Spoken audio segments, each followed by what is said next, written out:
Yo, yo, yo. Welcome to another episode of Documenting the Goddess. So in our last video, remastering Blood Animal Part 1, I was just kind of getting started with it. You know, I remember I had the bass tone. We were kind of messing with the clipping on the bass tone and kind of the guitar levels, and as well as just kind of like crossing over presets I've made from Soothe 2 and the newest album that's upcoming called Infinity into Blood Animal, right? To get the remaster going. And since then, it's turned into a little bit of a project, and in a good way, where the more I work on it, the more I'm like, this is a project, you know? So I mainly have 2 songs done right now. I've got, what is this called? Sex, Hope, and Gravity. Some of the best nouns known to mankind. I've got a little bit of All Ember done, some light work, and I've got Great Teacher done. So the track listing on the album starts off with Sex, Hope, and Gravity and goes into All Ember. But I wish I don't have all the track listings into the Ableton session yet, kind of going as I do it. But whatever track this is was the first one Garrett and I did. I don't even know what song that is. But Great Teacher was the second song we did. So we'll get to Great Teacher. But Sex, Hope, and Gravity, I think it's one of the more solid songs on the record. And I also wanted to start with this because it has this sample. I hope not. That wouldn't be nearly so exciting. You can already I'll put it on the hi-fi mode. You can already immediately hear that it's a little.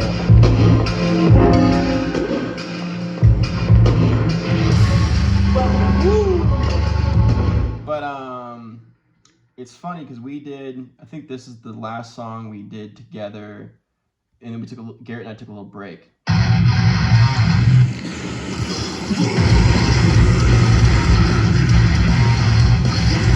I don't know what song that is. And then we came back together and did this one. Wait.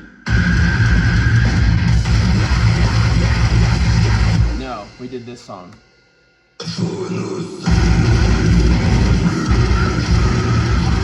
And these samples in it was kind of like the way we started the songs off, was like with this repetitive looping samples. You know, Sex, Scope, and Gravity has that big time with these samples. And then All Ember has a similar vibe with these samples. So Garrett and we probably did all 3 of those songs in one session. And then Garrett left, and I think the next day I started Soothe 1. So Soothe 1 is directly inspired by the end of Garrett and I's kind of workflow. And we did, there's one more after All Ember. I think it's that weird kind of this one.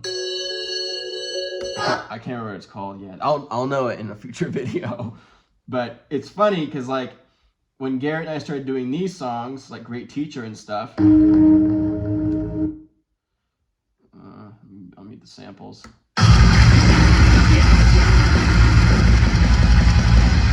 This was actually, I was still working on Caterpillar when I was doing these songs with Garrett. So it's interesting how if you listen to this album in chronological order, which isn't available, it's not the actual track listing.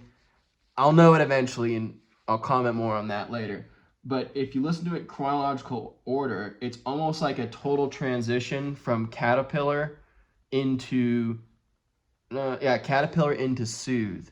So this is the true bridging of the gaps of that kind of more reckless, almost a more messy version of Disfiguring from Caterpillar and early Blood Animal into the more polished, repetitive, sample, ambient nature of Soothe. So to me, that this is a really important album for me creatively because it did that. But one of the things I want to talk about just in terms of the documentation and the production aspect is I have removed the bass guitar. So this is the bass guitar before with no processing. This is like, and I don't think this is a DI either, because I remember like I had a compressor at one point, Better Maker 2-bus, and I ran the whole bass through one of the settings on there. So this is like a print from that. So I don't know what was on it before, but you know, this is the bass we're working with before.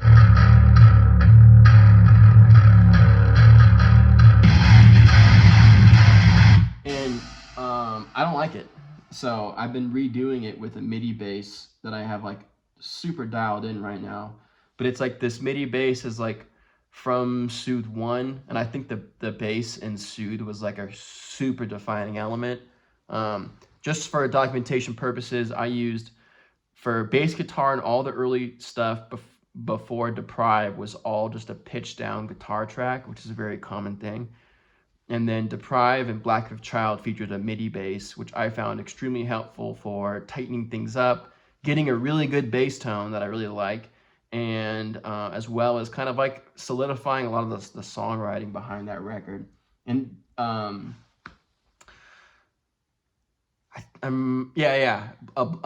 Brutal Machine has a MIDI bass also, but the MIDI bass I used on Brutal Machine was different than the one I've been using. The one I've been using is called Trillion, and then all the Soothes 1 and 2, Soothe 2 out next week. Cop it in the Bandcamp right now. Shout out to the Discord server, link below. But Infinity has Trillion back, but it's kind of like a weird mix of like Trillion and Easy Bass. Like this, I use the top end of Easy Bass. And then here's Trillion. Really beefy. So together. 2 bass guitars, the top end, and then the bottom end of Trillion. Trillion's bottom end is like amazing. And I just love the way it sounds, Trillion. Like I love the way you can program it. It's such a good bass VST. But anyways, I've been kind of, that's like I think one of the defining steps of me kind of remastering Blood Animal, because Blood Animal is really, really messy in a couple parts, as we'll get to in a minute when we look at Great Teacher. But like kind of like solidifying it with the MIDI bass is like really tightening up the whole thing, and it's really adding a great tone. Like here's the tone now. We'll go to like a slam.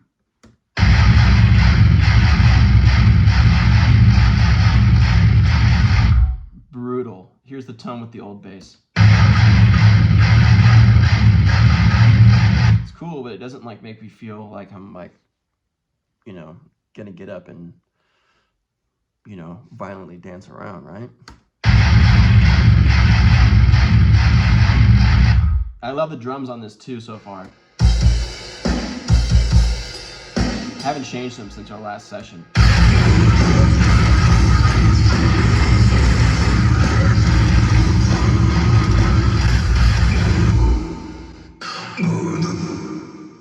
That was been bugging me. I thought it was from the bass. I'm gonna get rid of this just by fading that vocal a little bit. I don't know why it chirps so hard. I've never heard that before in a vocal. Presto, fixed forever.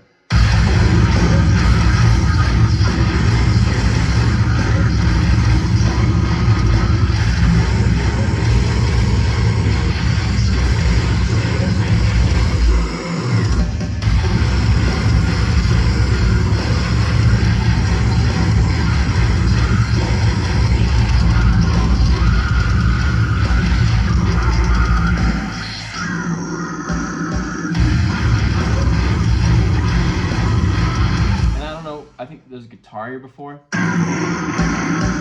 I took out the guitar and just vocals, and then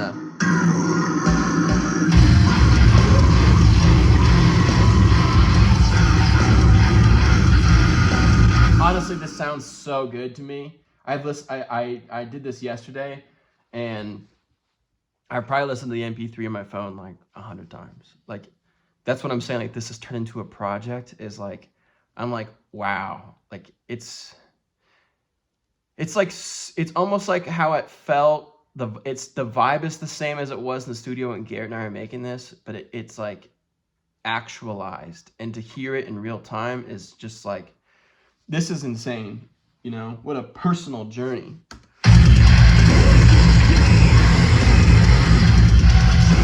we're gonna listen to this breakdown. No one lives in here at the time. No one will come in here at the night. I kind of messed with the processing of that sample a little bit. In the night.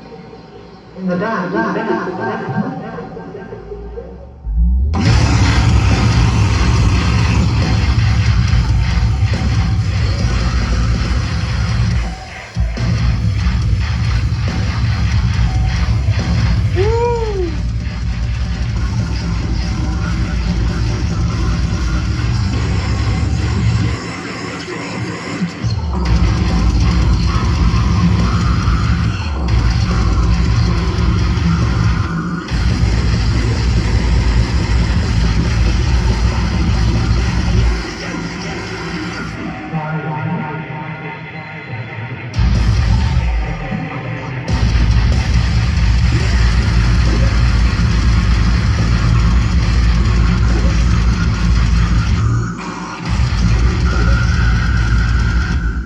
It sounds so good.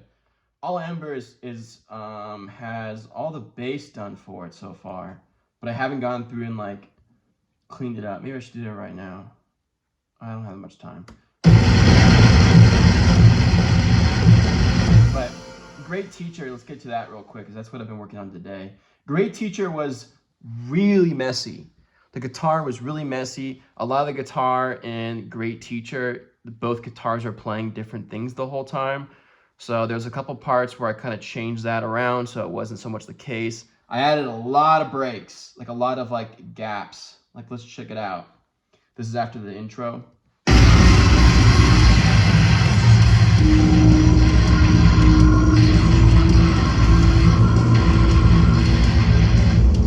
This part's ominous as hell. It almost sounds too loud right now.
Teacher.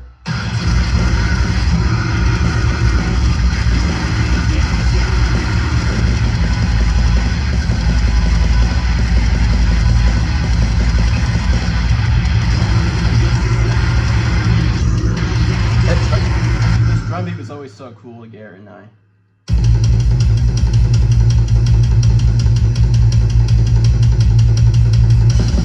Hell yeah. Last beat on the tom drum.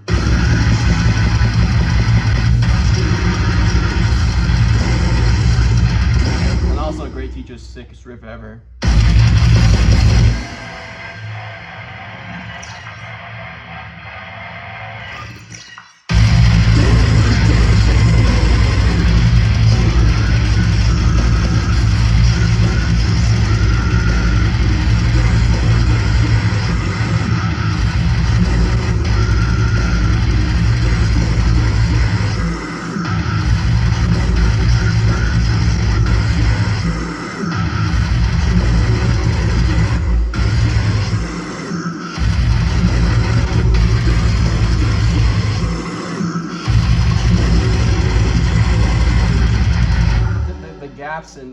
the gaps I've been adding in this so far have been like made a huge difference to like the barrage of brutality this song has. The barrage of like messy brutality, you know what I mean? And that was like the whole thing. We liked the messiness. I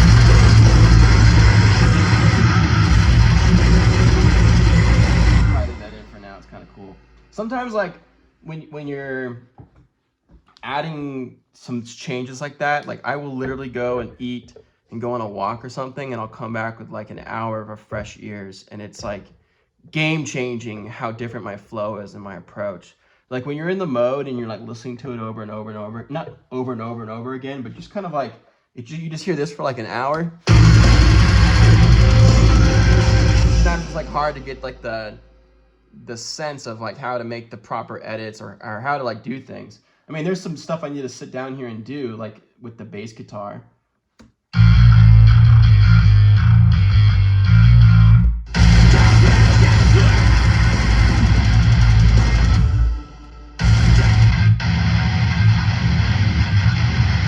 I don't know if that's still like the right notes yet. I think it's good. That's been a difficult thing about programming the bass on this, is like trying to remember what the hell I played, you know what I mean? And then also kind of match what's going on, but also complement, try to make the song a little more solid, you know, try to have the bass guitar, because the bass is so present in this mix, you know, be it both like the high end sound of it, but also like the low end. So the low end with the drums being programmed also, I think I really have a great opportunity to kind of like solidify a lot of the action on this LP. But this feels really good, to be honest. Like I'm gonna be really happy to kind of bridge that gap and then Disfiguring the Goddess catalog a bit better. I've thought about opening up Caterpillar and seeing what the hell's good there. I haven't looked through my hard drives to see if I still have it. I don't know why I wouldn't have deleted it. I went through a hard drive crash one time, and everything I've pretty much backed up on multiple hard drives since then. Now I'm all in the cloud though. I recommend that to all my producers out there, is to just work out of a Dropbox file. Every time I record or make any change, it automatically syncs to the cloud, which syncs to some database somewhere. I don't know, who cares? But I'm putting my faith in it, you know what I'm saying? So that's kind of what I want to talk about. I've got 2 songs down with the bass. I've got, looks like a 3rd song down with the bass, but I haven't really gone into it yet. Looks like there's 11 tracks on this album, so I don't know, we'll see. We'll see. I'll probably just try to take it a track at a time. So maybe this will be like a 2-week project, and you know, I'll probably vent some more thoughts on how I'm gonna release it. Because at first I was like, I'm just gonna sound replace it, but now I'm like, I want to do a music video for this. I want to highlight that Garrett and I were on this and how good it sounds now. But then I'm like, why don't you just like do a whole re-release? But I kind of want to take the old album off of Spotify at the same time, leave it up on the Bandcamp, and you know what I mean? So that's another reason I wanted to document too, is like, I noticed doing the last video, it's for documentation, but there's something about having this dialogue with you where it feels like there's someone like in my studio and I'm like listening to it through your ears in a way. You know, obviously you are gonna have probably your own feedback and comments, and you should leave the comments and the feedback. It's nice, but like there's something weird about this. And honestly, it was funny because I think in the last video I was like, I miss like the community aspect of YouTube, and it's like immediately like doing this in this format, it's like takes me right back to doing it that way. So anyways, happy to be documenting. I hope you guys are doing fantastic, and I'll keep you posted with documenting the Goddess. I still want to do a video on Sue 2. I just been working on this today, so I want to kind of touch base on this. I still want to do a video on Gorehammer vocal process too, because I use 2 different mics on that. I think it's gonna be interesting to kind of document. Anyways, peace.